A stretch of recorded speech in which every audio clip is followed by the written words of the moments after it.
Apa keistimewaan malam nisfu Sya'ban dan tuntunan apa yang disunnahkan?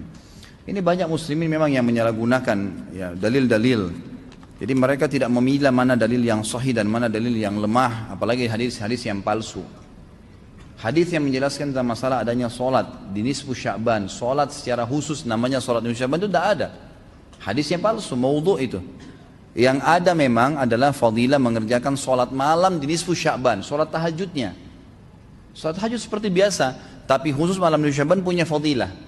Karena disebutkan dalam sebuah riwayat yang sahih bahwasanya Aisyah radhiyallahu anha pernah mendapatkan giliran nginapnya Nabi SAW di rumahnya. Terbangun tengah malam, dia melihat Nabi SAW tidak ada di sebelahnya. Maka Aisyah radhiyallahu anha terbawa rasa cemburu. Dia memakai bajunya kemudian mengelilingi rumah-rumah Nabi yang lain. Ya, istri Nabi yang lain takut Nabi ada di sana gitu. Diketukin satu-satu ternyata nggak ada. Lalu Aisyah tergopoh-gopoh pergi ke masjid mendapatkan Nabi SAW sedang sholat. Begitu Nabi SAW lihat Aisyah lagi ngos-ngosan jalan gitu kan, kena buru-buru. Kata Nabi SAW, wahai Aisyah, kau cemburu lagi? Ini adalah malam nisfu Sya'ban. Artinya saya sholat malam ini karena ini adalah nisfu Sya'ban. Ini hadis yang sahih gitu kan. Dan memang dianjurkan oleh para ulama, mereka mendirikan sholat malam di malam nisfu Sya'ban itu sholat tahajudnya. Tidak ada malam khusus, tidak ada sholat khusus namanya malam nisfu Sya'ban. Di siang harinya dianjurkan seseorang berpuasa. Karena Nabi SAW memang memperbanyak puasa. Terlebih lagi nisfu Sya'ban itu ya kenanya malamnya itu berarti puasa tanggal 14. Kalaupun nisfu Sya'bannya malam hari ke-15. Dan kita tahu ada puasa Iyamul Bid.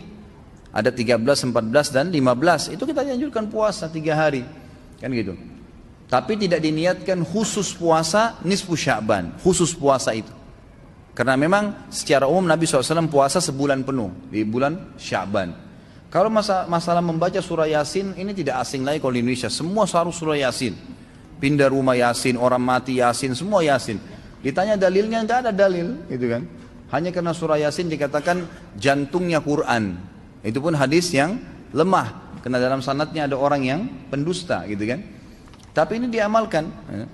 Kalau kita mau mengaku pengikut Nabi Muhammad SAW yang murni, maka tidak mengamalkan apa yang tidak dicontohkan oleh Nabi SAW. Apalagi membawa air, kemudian secara khusus dibacakan atau dihidupkan dengan surah Yasin, belum pernah ada contoh. Belum pernah ada contoh. Allahu a'lam. Saya tidak menyalahkan ya. Yang mau kerjakan itu silahkan, itu hak dia.